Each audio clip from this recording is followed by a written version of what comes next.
Et pour ceux qui... Voilà, donc je voudrais vous dire merci.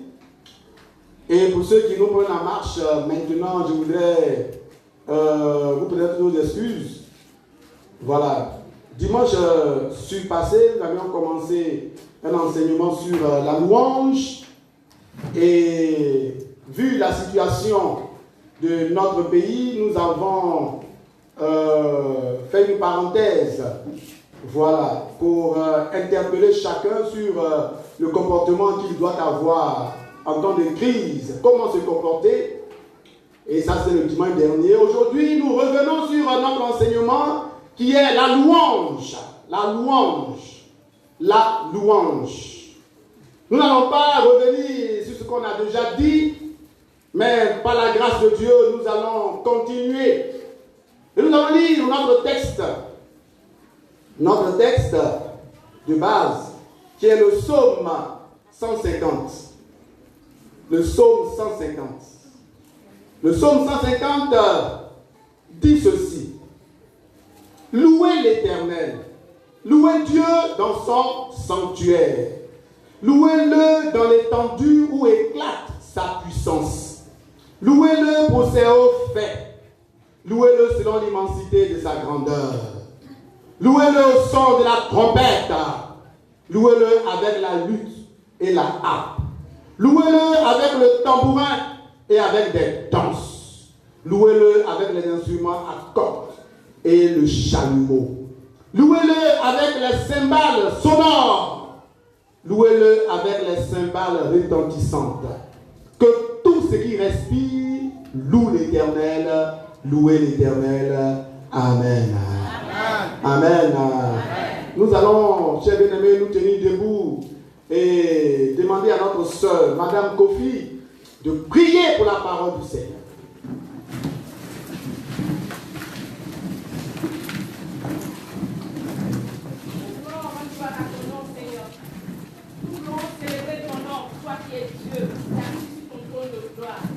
Ce matin, ô Père éternel, nous avons, ô Père, apporté les offrandes de ta maison.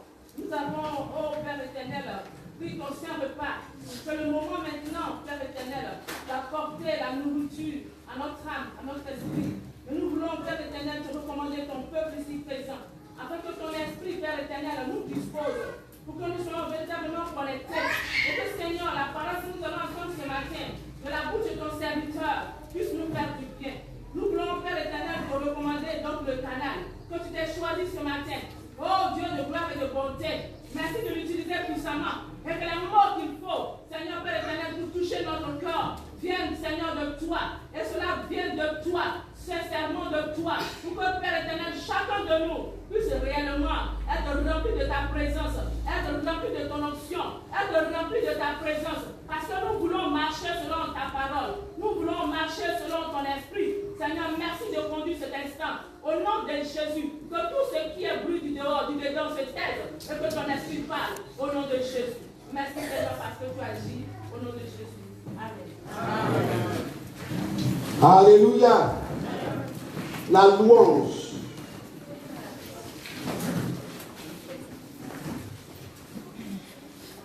La louange, chers bien-aimés, c'est un discours par lequel on loue quelqu'un. Louer, c'est exalter quelqu'un ou quelque chose en célébrant les mérites, en le félicitant. Louer Dieu, c'est le célébrer. Louer Dieu, c'est exclamer notre joie, notre soulagement, notre contentement.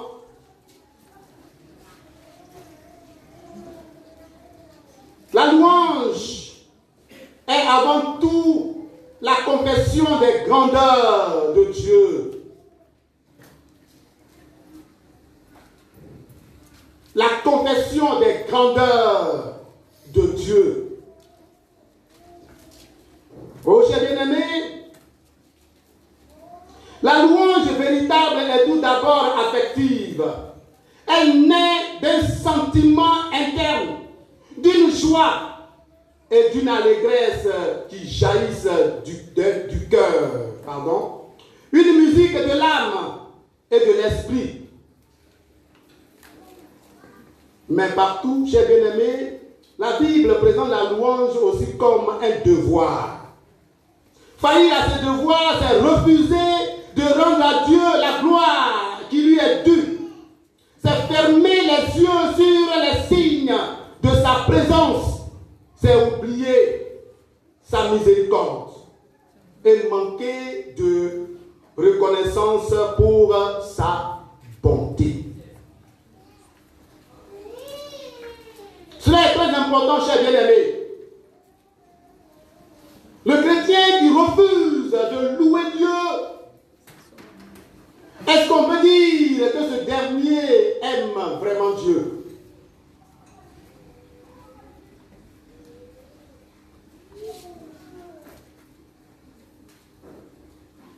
La fois dernière, nous avons mis l'accent sur les hauts faits de Dieu dans nos vies.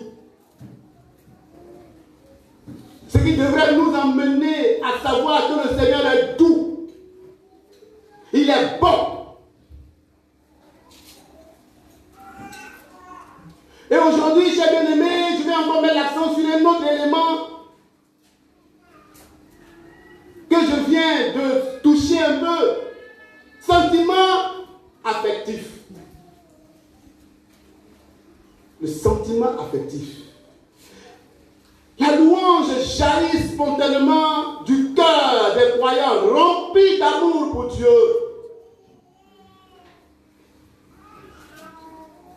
Les cœurs remplis d'amour pour Dieu.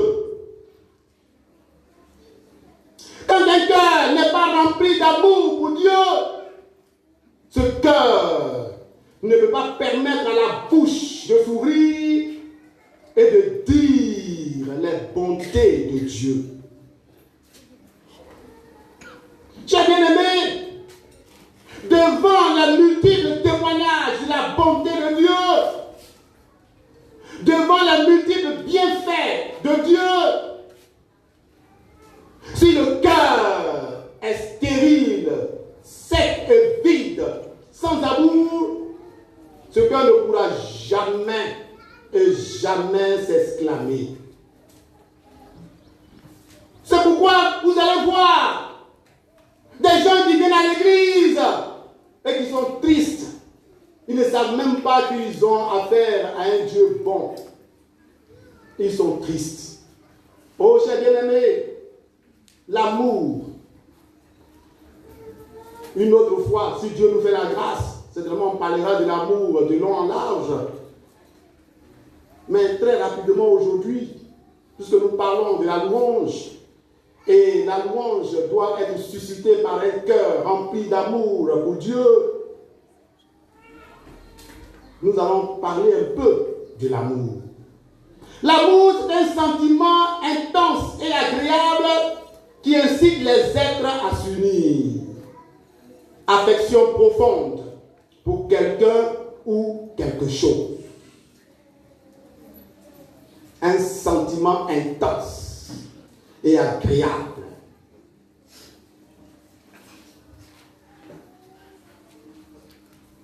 Et quelqu'un disait que quand l'amour, à quelque niveau que ce soit, grandit, on voit les qualités de celui qu'on aime. Quand l'amour dans le cœur grandit, non seulement pour Dieu, mais à tous les niveaux, quand l'amour qu'on a dans le cœur grandit, on voit les qualités de celui qu'on aime. Quand l'amour baisse, les défauts augmentent. Je ne sais pas si on me comprend, et si on comprend cette personne qui a dit cette parole. Cette personne dit, quand l'amour augmente, on voit les qualités de celui qu'on aime. Et quand l'amour baisse, ce sont les défauts qui surgissent. Les défauts qui augmentent. Oh, chers bien-aimés, dans les foyers, tant que monsieur et madame continueront de s'aimer et que l'amour sera arrosé et grandissant, on ne verra jamais, bien qu'il y ait des défauts, mais on sera toujours prêt à qualifier. On sera toujours prêt à voir les bonnes choses qui existent dans notre partenaire, dans notre conjoint. Parce qu'on l'aime.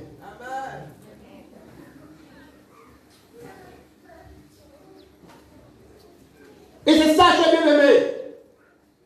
Toujours prêt à voir. Ah oui, mais ma femme, c'est une belle femme. Mon mari, c'est un joli garçon. Ah, ma femme est bien habillée, elle est bien coiffée. Ah, mon mari est bien habillé, elle est bien coiffée. On sera toujours là de voir. Ah oui, elle prépare bien. On ne perdra pas son temps sur les choses, la péniche, sur les choses inutiles. On sait que l'homme a des défauts. Donc on sera toujours prêt à accepter les défauts, à les surmonter et puis à avancer. Mais quand l'amour prend un coup, quand l'amour prend un coup, aussi longtemps qu'Adam et Ève n'avaient pas encore mangé le fruit de l'arbre de la connaissance du bien et du mal, et que l'amour véritable était dans leur cœur, la Bible dit que les deux étaient nus et ils n'en avaient point honte. Mais le jour où ils ont mangé, vous voyez dès la fin les accusations. Adam a dit à Dieu, tu as lui la question, est-ce que tu as mangé du fruit de l'arbre de la connaissance du bien et du mal dont je t'avais défendu de manger? Il dit, c'est la femme que tu as mise auprès de moi. C'est elle qui m'a poussé à manger ce fruit, Dieu. Aussi longtemps que j'étais seul, je n'étais jamais désobéi. C'est la femme qui m'a poussé à désobéir. Alors que le jour où Dieu a créé Ève et que Dieu l'a envoyé vers Adam, la Bible dit qu'Adam a eu tellement la joie qu'il a dit, voici cette fois-ci, c'est qui est os de mes os et chair de ma chair, on l'appellera femme. Os de mes os et chair de ma chair, c'est-à-dire voici mon vis-à-vis, voici moi-même. Mais quand il y a eu rupture, Adam dit, la femme que tu as mise auprès de moi, c'est elle qui m'a poussé à te désobéir. Sinon, moi, je n'étais pas prêt à te désobéir. Adam a commencé à voir les défauts. Ce n'est plus chair de ma chair, os de mes os, mais c'est la femme que tu as mise auprès de moi.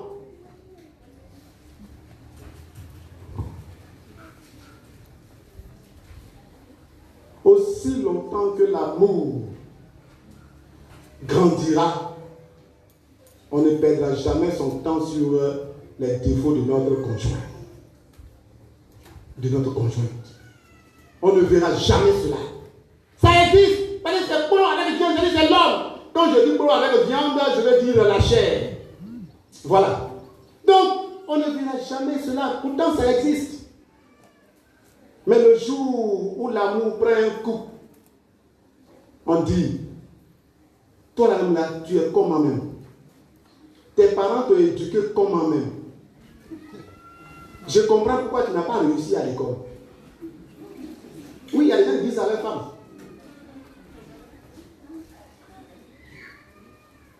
Tu es trop nul. Même petit argent ne peut pas te donner, tu ne peux même pas gérer ça. Le mois ne peut même pas finir avec l'argent. Tu veux que j'enlève l'argent où? Et ils vont ajouter des grossièretés à l'encontre de leur partenaire. Tu penses que moi j'ai bois d'argent dans... Je ne sais pas ce que tu veux quoi. Mais quand l'amour était là, quand elle vient dire, la haine de papa n'a pas suffi. Et bon, vraiment Dieu va nous aider. On va se débrouiller pour les quelques jours qui restent. Donc chérie, bon, voilà, donc tiens ça. Tu vas essayer de monnayer ça pour que, bon, on puisse finir le mois. Mais quand l'amour prend un coup, on dit, toi tu es comment? Dans l'église, aussi longtemps que l'amour des frères et des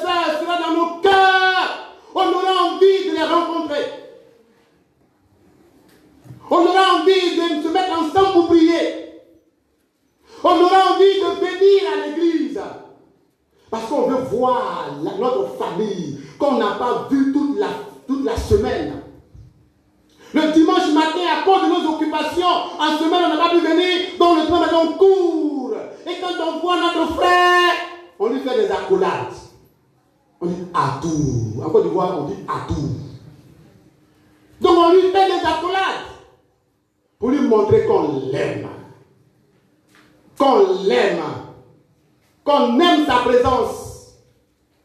La Bible dit, dans le psaume 133, voici, oh, qu'il est agréable, qu'il est doux pour des frères de demeurer ensemble. Parce qu'il y a l'amour. Parce qu'il y a l'amour. On ne voit plus la mauvaise façon de s'habiller de l'autre. On ne voit plus la mauvaise façon de parler de l'autre. On ne voit plus la mauvaise façon d'agir de l'autre. Mais on l'accepte comme notre frère. Celui avec qui nous allons rentrer au ciel. Notre frère, notre soeur, notre bien-aimé. Amen. Mais quand l'amour prend un coup,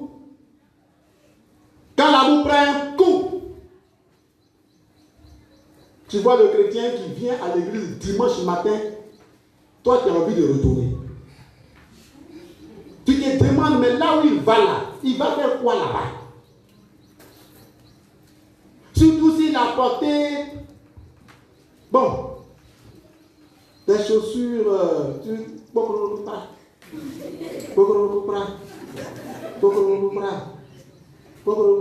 ma soeur, bonjour. Bonjour mon frère, bonjour. Et on ne regarde même plus la personne dans les yeux.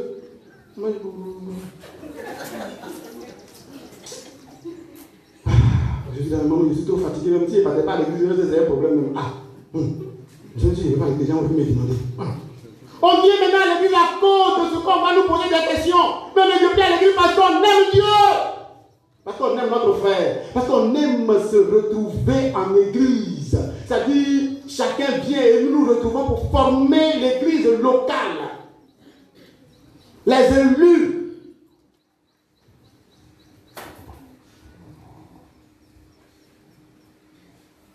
Parce que l'amour a pris un coup.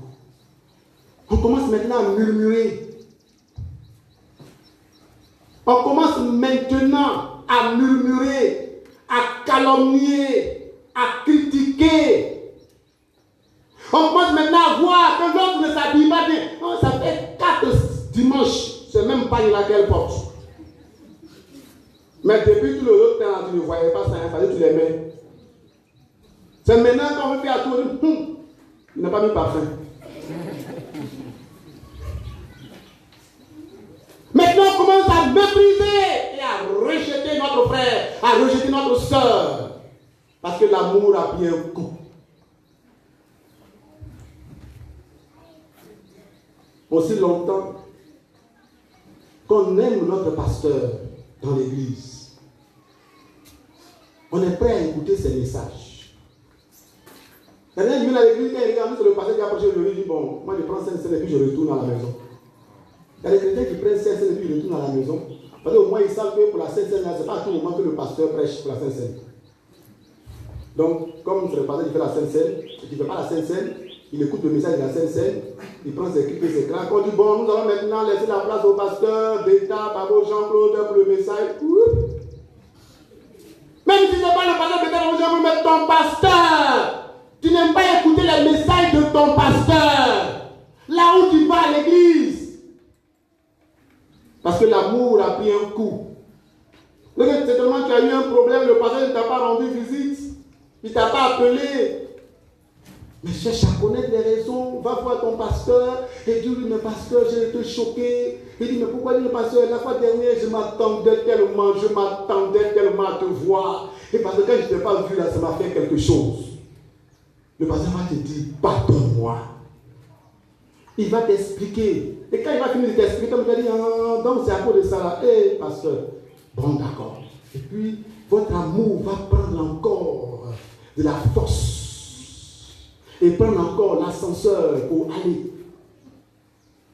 Le mercure va monter. Et vous serez ensemble. Alléluia. Alléluia. On ne fuit pas l'église pour le pardon du pasteur. On cherche à régler le problème, à l'approcher. Parce qu'un chrétien qui est en conflit avec le pasteur ne peut pas spirituellement aller de l'avant. Ce n'est pas possible.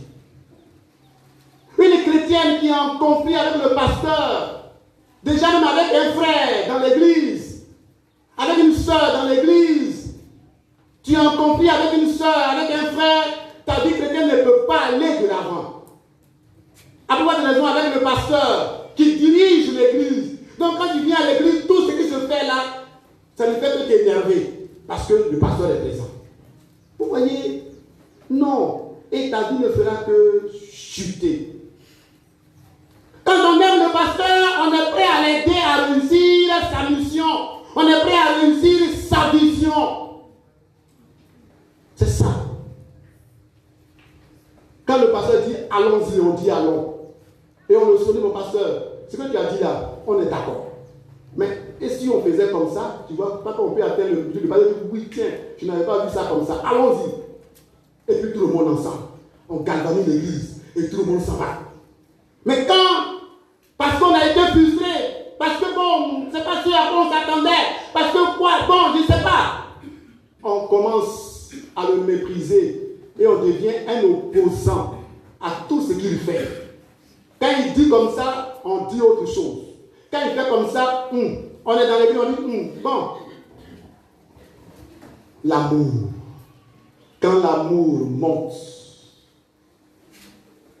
on voit les qualités. Quand l'amour baisse, on voit les défauts.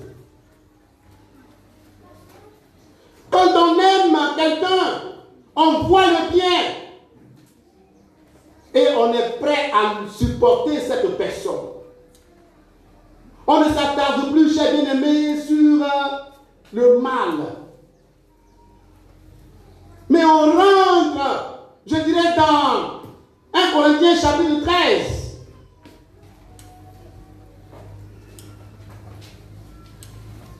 On rentre dans 1 Corinthiens chapitre 13. Et on vit l'amour. Ce texte dit, quand je parlerai les langues des hommes et des anges, si je n'ai pas l'amour, je suis un airain qui résonne, ou une cymbale qui retentit. Quand j'aurai le don de prophétie, la science de tous les mystères et toute la connaissance, quand j'aurai même toute la foi jusqu'à transporter des montagnes, si je n'ai pas l'amour, je ne suis rien. Et quand je distribuerai tous mes biens pour la nourriture des pauvres, quand je livrerai même mon corps pour être brûlé, si je n'ai pas l'amour, cela ne me sert de rien. L'amour est patient. Il est plein de bonté. L'amour n'est point envieux. L'amour ne se vante point. Il ne s'enfle point d'orgueil. Il ne fait rien de malhonnête. Il ne cherche point son intérêt. Il ne s'irrite point. Il ne soupçonne point le mal. Il se réjouit de la justice. Et pendant il ne se réjouit point de l'injustice. Mais il se réjouit de la vérité. Il excuse tout. Il croit tout. Il espère tout. Il supporte tout. L'amour ne périt jamais. L'amour ne périt jamais. Oh, c'est bien aimé, c'est ça. L'amour. Et quand on aime Dieu,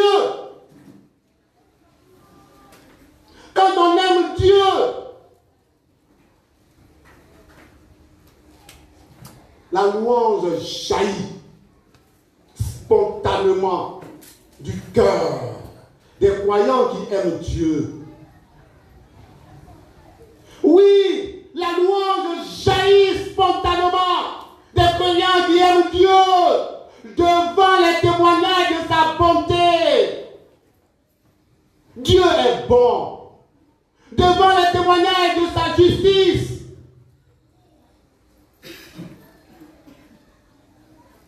aime Dieu, que notre cœur est rempli d'amour pour Dieu,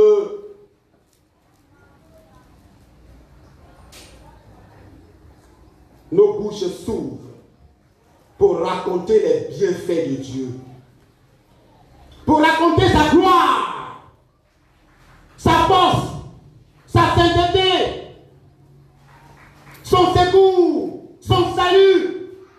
C'est offert. La louange jaillit lorsqu'on médite sur ses œuvres. Lorsqu'on énumère tous ses bienfaits, la louange jaillit.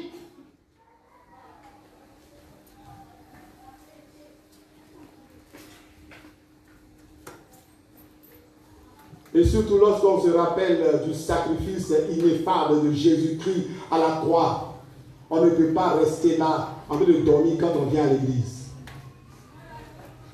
On ne peut pas traîner les pas. Mais on célèbre ce Dieu-là. Il y a des chrétiens qui ne ressentent pas dans leur cœur la joie du salut. Parce qu'ils n'ont pas encore rencontré Dieu de façon personnelle. Et l'amour de Dieu n'est pas dans leur cœur. Quand on dit louons Dieu, oh oui, ils sont assis. Il y a des chrétiens qui viennent, je l'ai dit la fois dernière, ils viennent dans l'église. Ils ont la bouche fermée du début jusqu'à la fin. Ils ne peuvent même pas dire Amen. Ils ne peuvent même pas dire Alléluia. Ils ne peuvent rien dire. Ils ne peuvent même pas dire gloire à Dieu. Ils ne peuvent même pas chanter. La bouche reste fermée. Non, frère. Non, frère. Ça veut dire qu'il y a quelque chose qui ne va pas. Il y a quelque chose qui ne va pas. Quand, je prends l'image, quand une femme ou bien une fiancée voit son fiancé, elle dit oui, voici le plus beau des hommes de la terre. Et lui aussi dit oui, voici la plus belle de toutes les femmes que Dieu a créées. Et ça donne la joie dans le cœur. Mais tu viens rencontrer Dieu, que tu dis tu aimes, et ta bouche est fermée. Tu n'es même pas capable de dire voici le meilleur des dieux. Tu n'es pas capable de dire je ne me suis pas trompé. Tu n'es pas capable de dire que j'ai choisi le vrai, j'ai choisi le véritable. Je suis dans le vrai, je suis dans le véritable. Mais celui que j'ai choisi, il fait de grandes choses.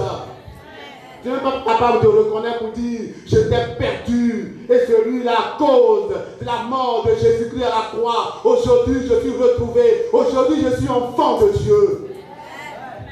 On ne sent pas la joie. On ne sent pas la vie. On ne sent rien en toi. C'est quel amour? Dis-moi à ton voisin, ton amour pour Dieu là, c'est comment? J'ai dit de demander à ton voisin, ça au moins tu peux parler. Demain matin, tu n'as pas encore parlé, parle au moins une fois. Il faut dire ton amour pour Dieu, là, c'est comment?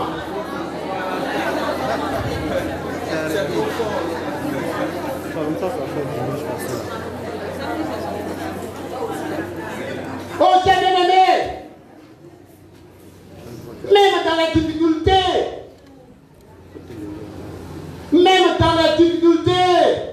le chrétien transforme les difficultés en moment de louange pour Dieu. Dis Amen si tu es d'accord avec moi. Dis encore Amen si tu es d'accord avec moi. Donne-moi un Amen qui me permet de prêcher encore. Alléluia. Alléluia. Oh, cher bien-aimé. Cher bien-aimé. Est-ce que tu aimes vraiment Dieu? Amen.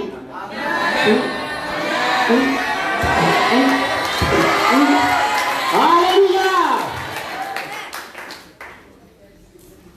Même dans les difficultés, quand ça ne va pas, le chrétien se rappelle que dans la Bible, il y a un verset. Ce verset-là, c'est Romains chapitre 8, le verset 28. Le chrétien se rappelle, il dit, ce verset dit, toutes choses concourent au bien de ceux qui aiment Dieu et qui sont appelés selon son dessein. Donc, si tu es chrétien et que tu as échoué à ton examen, Ça veut dire quoi? Quand le chrétien aime Dieu, il a prié Dieu, et puis il s'en va pour un examen, pour un concours, pour un test, je ne sais pas. Et puis il y a échec. Il doit dire quoi? Il doit dire quoi? Il doit dire quoi? Merci Seigneur, parce que c'est pour mon bien que j'ai échoué. Toutes choses concourent au bien de ceux qui aiment Dieu. Si tu as échoué, si Dieu a permis que tu échoues, que toi-même tu sais que tu étais dans les conditions. Tu étais dans les conditions d'admission et puis tu as échoué. Il faut dire merci Seigneur. Parce que c'est pour mon bien que tu as permis que j'échoue. Amen. Si tu crois vraiment à la parole de Dieu, la parole de Dieu dit toutes choses concourent au bien de ceux qui aiment Dieu. Donc ce qui t'arrive actuellement là, c'est pour ton bien. Amen. C'est pour ton bien. Amen. Non, ton amen n'est pas convaincant. Ce qui t'arrive maintenant là, c'est pour ton bien. Tu vas répéter ça avec moi. Ce qui t'arrive maintenant là, c'est pour ton bien. Je veux le bien là même trop fort, trop fort. Ce qui t'arrive maintenant là, c'est pour ton bien. C'est pour ton. C'est pour ton. Alléluia. Toutes choses. Donc, les difficultés ne devraient pas nous emmener à fermer la bouche devant la bonté de Dieu, devant la grandeur de Dieu. Les difficultés ne devraient pas nous emmener, la maladie ne devrait pas nous emmener à nous taire. Non. La Bible dit, par les maîtresses de Jésus-Christ, nous avons la... Oh, frères, sœurs. Par les maîtresses de Jésus, nous avons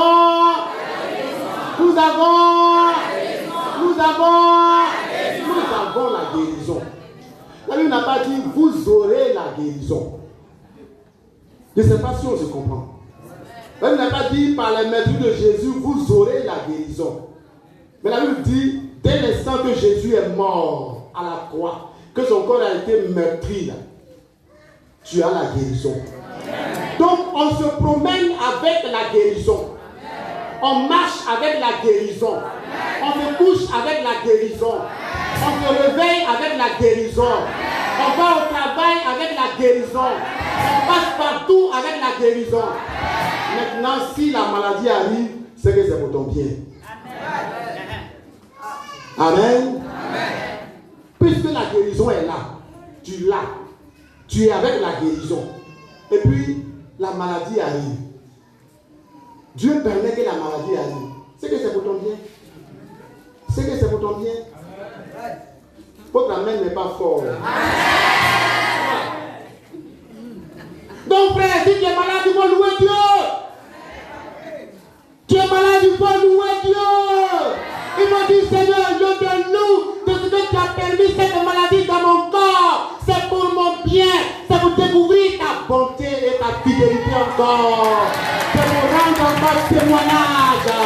Seigneur, tu veux me permettre encore de savoir qui tu es vraiment. Allons-y. Maladie, tu veux pas. Ma vie est dans les mains de celui qui veut concourir toutes choses à mon bien. Donc je suis avec lui. Tu ne pourras pas m'empêcher de dire Seigneur, tu es grand. Alléluia. Alléluia. C'est ça, cher bien-aimé. Le chrétien lui dit Dieu pour ce qu'il est, pour ce qu'il fait et pour ce qu'il fera encore. Amen. Et le chrétien loue Dieu pour ce que Dieu dit. Les promesses de Dieu sont oui et amen. Ce que Dieu t'a dit là, frère, ça va se réaliser. Ce que Dieu t'a dit là, ma soeur, ça va se réaliser.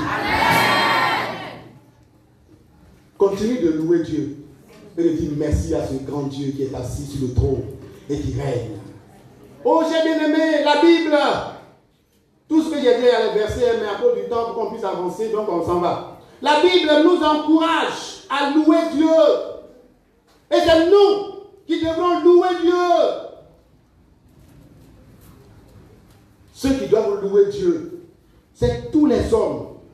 Comme vous disiez dans les psaumes nous encouragent et nous exhortent à louer Dieu. Toute chair doit louer Dieu.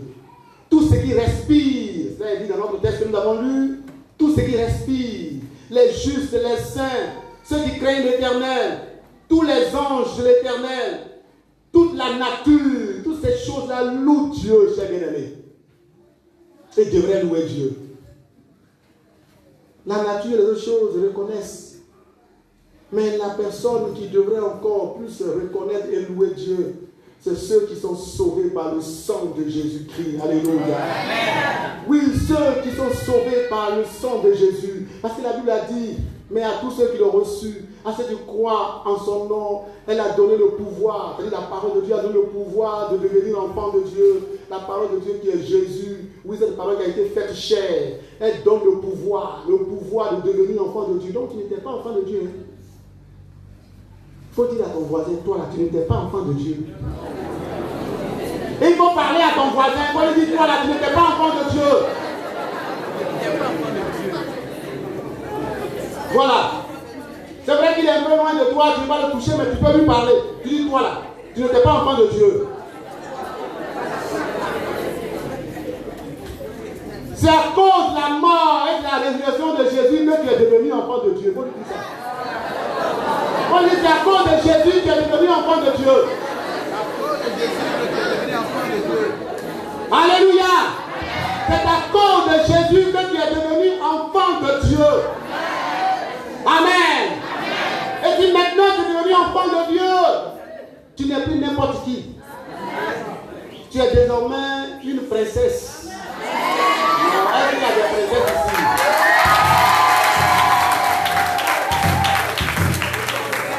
Tu es désormais un prince. Est-ce qu'il y a des princes ici? Alléluia. Oui, à cause de cette grâce que Jésus nous a faite, nous sommes devenus des princes et des princesses. Alors, prince et princesse, désormais quand nous marchons, nous avons une garde présidentielle qui est avec nous. Et notre garde présidentielle, ce sont les anges de Dieu. Alléluia. Les anges de Dieu.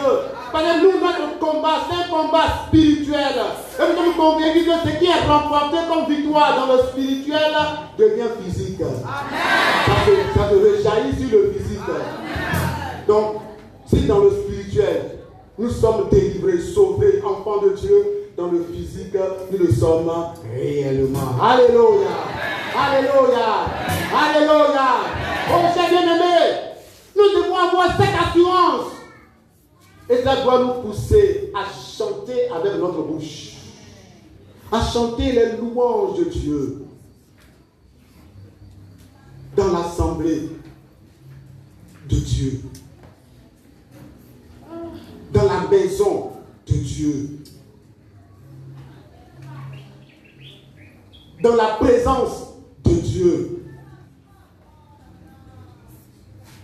Il n'y a pas de temps. La Bible dit du matin jusqu'au soir, du lever du soleil jusqu'à son couchant, que le nom de l'Éternel soit célébré.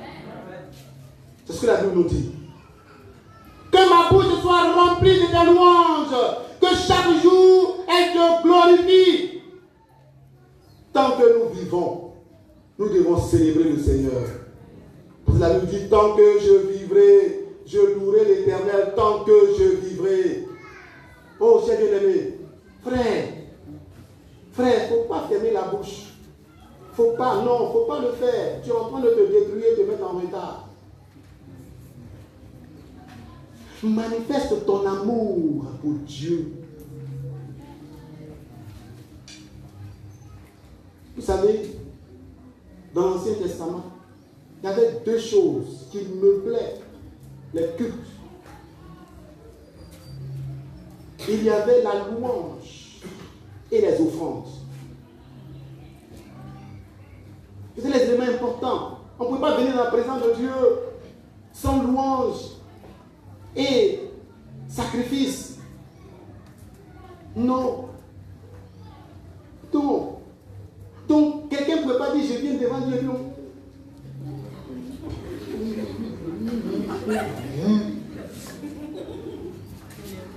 Non.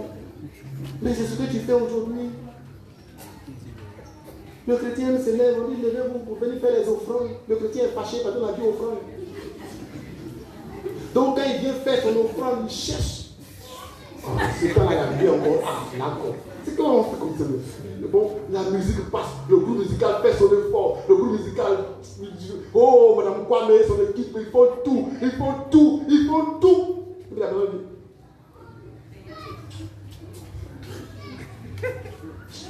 On dit, mais il faut vraiment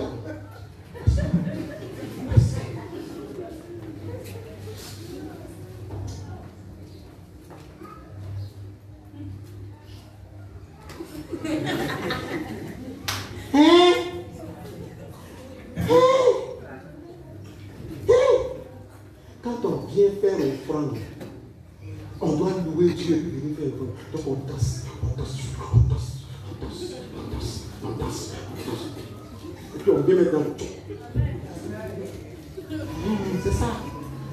Et puis ce qu'on met dedans aussi là, ça reflète nous. Parce que l'offrande qu'on fait là, c'est nous. C'est notre sacrifice. On dit, Seigneur, moi là, je danse, je te loue. Parce que tu as fait des grandes choses pour moi. Tu as fait des grandes choses pour moi, Seigneur. Je viens te donner. Puis tu mets 5 francs dans ta vie. Seigneur, moi là, je ressemble à 5 francs.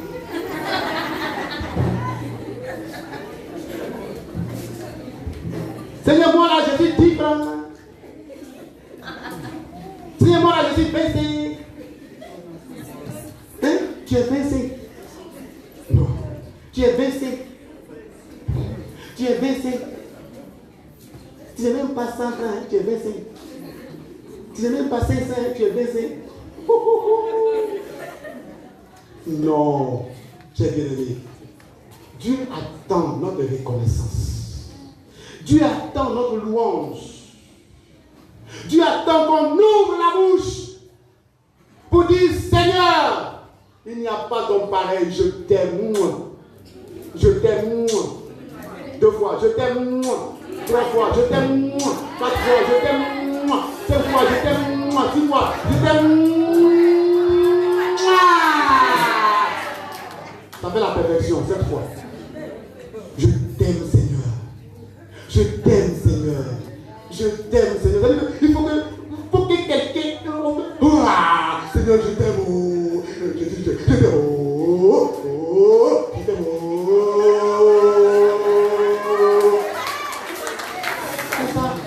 Et aujourd'hui là, on est secoué, on est cocotoué, on est soulagé, on est passoué, on est mifoussoué, on est tapoué, et puis on vient. Tu n'es pas orphelin. Qui est orphelin? Moi je ne suis pas orphelin, mon Père est éternel. Alléluia. Moi je ne suis pas orphelin parce que mon Père vit éternellement. Pardon, tu réponds, n'est que toi tu es éternel, tu es orphelin. Tu es orphelin. Tu es orphelin. Tu es orphelin. Tu es orphelin. Tu es orphelin. Ton père, c'est qui? Ton père, c'est qui? Ton père, c'est qui? C'est l'Éternel. Il vit éternellement. Donc, tu ne peux pas être orphelin pendant que j'ai un père qui est éternel. Ou bien, je ne suis pas orphelin. Je suis éternel moi aussi. Parce que mon Père est éternel. Et il a dit, il est avec moi tous les jours. Donc, maladie, je m'en viens. Problème, je m'en fous. Il y a quoi encore? Difficulté, je m'en bâche. Et puis il y a quoi encore? Comment? Déception, je m'en faille. Voilà, je m'en demandais, je vais créer les mots moi-même. Et puis il y a quoi encore? Galère, je m'en bâche. Il y a quoi encore? Hein? J'ai déjà dit maladie. Maladie, j'ai dit je m'en gagne. La mort, je m'en fiche. Parce que l'apôtre Paul dit la mort c'est un gain, c'est une récompense, c'est une bénédiction pour moi. Donc mort, tu viens ou tu ne viens pas, je m'en bâche. C'est tout. Je n'ai pas peur de la mort. Le chrétien n'a pas peur de la mort. Il loue son Dieu. Parce que son Dieu est grand. Il fait de grandes choses. C'est ce que notre ami, notre grand-père, notre arrière-compagnon, il a dit. L'Éternel a donné, l'Éternel a repris. Que le nom du Seigneur soit béni. Ça veut dire que Dieu a donné.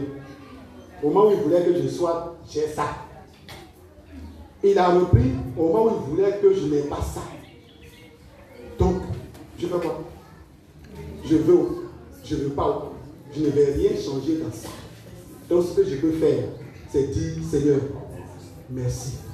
Et quand tu dis, Seigneur, merci dans les difficultés, frère, le Seigneur me te regarde juste, il dit, mais lui là, il est comme moi-même. Lui là, il est comme moi-même. Il n'en a pas, il me loue. Il en avait, il me louait. Tu as vu? C'est ce que Dieu a dit à Satan. Il dit, tu as vu, non? Tu m'excites à faire du mal à mon serviteur. C'est écrit. Il dit, tu m'excites à faire du mal à mon serviteur. Tu as vu? Il ne m'a pas régné. Il est resté toujours égal à lui-même. Toi, tu es égal à qui? Non, Waz. Tu es égal à Dieu. Tu n'as même pas commencé, donc tu es égal à rien.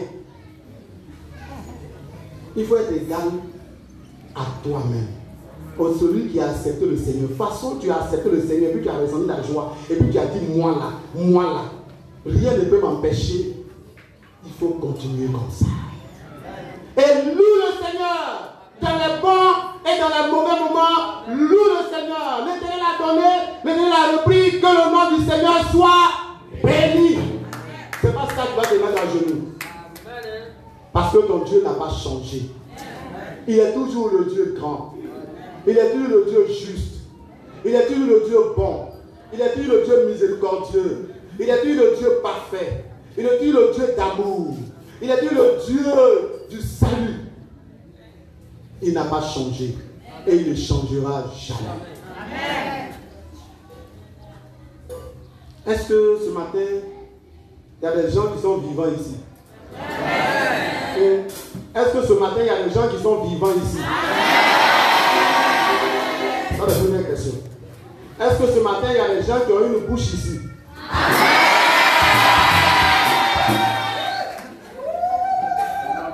Est-ce que ce matin, il y a des gens qui ont des voix ici? Est-ce que ce matin, il y a des gens qui parlent ici? D'accord. Tu es vivant. Tu as une bouche. Tu as une voix. Tu parles. Donc, tu vas maintenant te tenir debout. C'est le cadavre qui ne va pas se tenir debout. L'homme vivant est se lève. Et tu vas ouvrir ta bouche, utiliser ta voix et parler pour dire des mots gentils au Seigneur. Je ne vais pas te dicter des choses, des mots. Dis toi-même avec ton propre français, avec ta propre parole, ta propre voix. Dis des mots gentils. Je dis bien des mots gentils. Des mots ce matin qui vont réjouir le cœur du Seigneur pour qu'il puisse dire, mon enfant là, il m'aime vraiment. Nous prions le Seigneur ensemble. Nous louons le Seigneur ensemble.